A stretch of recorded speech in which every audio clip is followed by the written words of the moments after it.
Although horror might be the genre most closely associated with downbeat endings, movies like *7 and Gone Girl prove that viewers are not necessarily any safer within the world of the thriller. Some horror movie endings take forever to recover from, but this is not all that shocking in the abstract. No matter how viciously cruel the ending of The Strangers, Chapter 1 or Eden Lake might be, viewers go into horror movies expecting to be horrified. As such, almost any level of unapologetic bleakness can be anticipated. In contrast, thrillers can be tougher to predict. On the one hand, the thriller genre has provided viewers with some of the most satisfying movie endings of all time, and it is not hard to see how. Thrillers can set up countless clues only to pay them off in the movie's closing moments, and, if the protagonist is sufficiently smart, they may outmaneuver the villains at every turn and win with a last-second reversal of fortunes. However, thrillers are also home to some of the cruelest endings in all cinema. 10. Black Swan. Natalie Portman's heroine succumbs to insanity in Black Swan's ending. 2010's Black Swan follows the story of Natalie Portman's Nina Sayers, an NYC ballet ballerina whose obsession with perfection eventually proves her tragic downfall. Director Darren Aronofsky's warped story of doubles and doppelgangers sees Nina grow obsessed with her co-star, Mila Kunis's Lily, when Nina is cast as the White Swan in Swan Lake.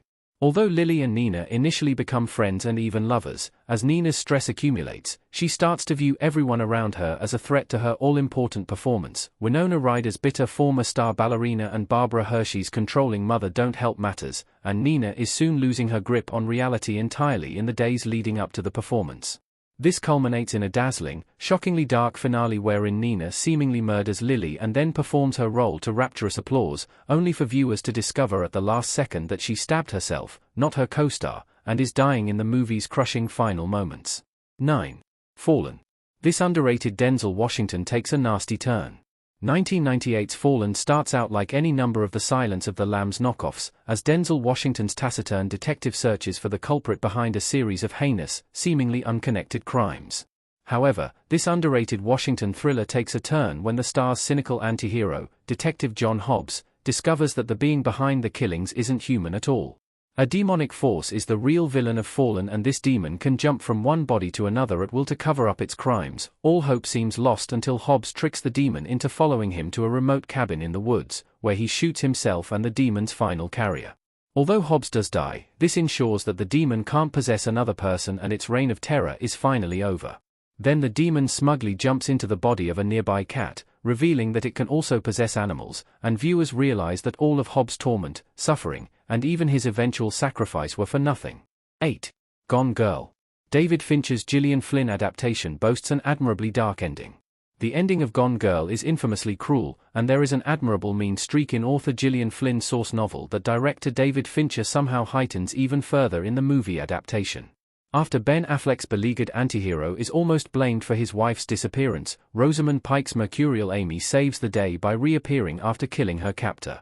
Only her husband knows that she secretly faked her death, sought out her captor on her own, and killed him in cold blood. However, as he threatens to reveal this to the world, Amy reveals she is pregnant at the end of Gone Girl and destroys her husband's chances of getting revenge in the process.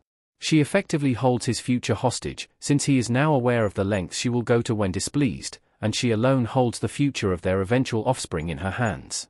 7. Oldboy. This cult classic has a bracingly brutal finale. Oldboy begins with its hero, a traumatized businessman named Odesu, being released from an unexplained 15-year imprisonment at the hands of unseen captors. While Odesu has only a short while to hunt down his captors, he still finds himself beginning an unlikely romantic tryst with a young sushi chef. Eventually, he learns he was imprisoned because he revealed a classmate's incestuous relationship with his sister to the world, resulting in her taking her own life. To Odesu's horror, Oldboy's villain reveals that the young sushi chef he has begun a romantic relationship with is Odesu's own daughter. To make matters worse, the villain realizes his elaborate revenge has brought him no closer to peace and takes his own life, leaving Odesu a catatonic, horrified shell of a man. 7 The good guys lose in this iconic mystery thriller. While Gone Girl has a nasty final twist, the ending of 7 is inarguably Fincher's most hopeless coda. Brad Pitt and Morgan Freeman's pair of detectives, David Mills and William Somerset, don't even come close to unmasking the serial killer who is tormenting their city, but he eventually gives himself up anyway. However, he has one last awful trick up his sleeve. When the killer reveals he has killed and mutilated Mills' wife, Mills comes to embody the wrath element of the killer's master plan by shooting him out of horror and frustration. 5. No Country for Old Men. The Coen brothers' modern masterpiece is pitiless. Adapted from Cormac McCarthy's novel of the same name, No Country for Old Men is a straightforward crime thriller with an exceedingly nasty finale. Not only does the implacable killer Anton Chigurh end up killing the movie's hero off-screen to no fanfare, but he even kills his wife based on the arbitrary outcome of a coin toss. He then manages to walk off a car crash with barely a scratch on him and, as No Country for Old Men's downbeat ending wraps up, Tommy Lee Jones' local sheriff retires without capturing the villain or impacting his plan at all. Spoorloos, The Vanishing. This Dutch cult thriller boasts a vicious twist. 1988's Dutch thriller Spoorloos, The Vanishing, was remade as an inferior American thriller, but only the original maintains director George Sluiser's infamously cruel ending. When the protagonist's girlfriend is kidnapped by an unseen attacker, he becomes obsessed with her unknown fate. Eventually, the villain meets up with him and promises to show him what happened to his girlfriend. The protagonist agrees to the villain's demand and then wakes up buried alive in a coffin, dying slowly and spending his final agonizing minutes aware that his partner faced the same horrific fate before him.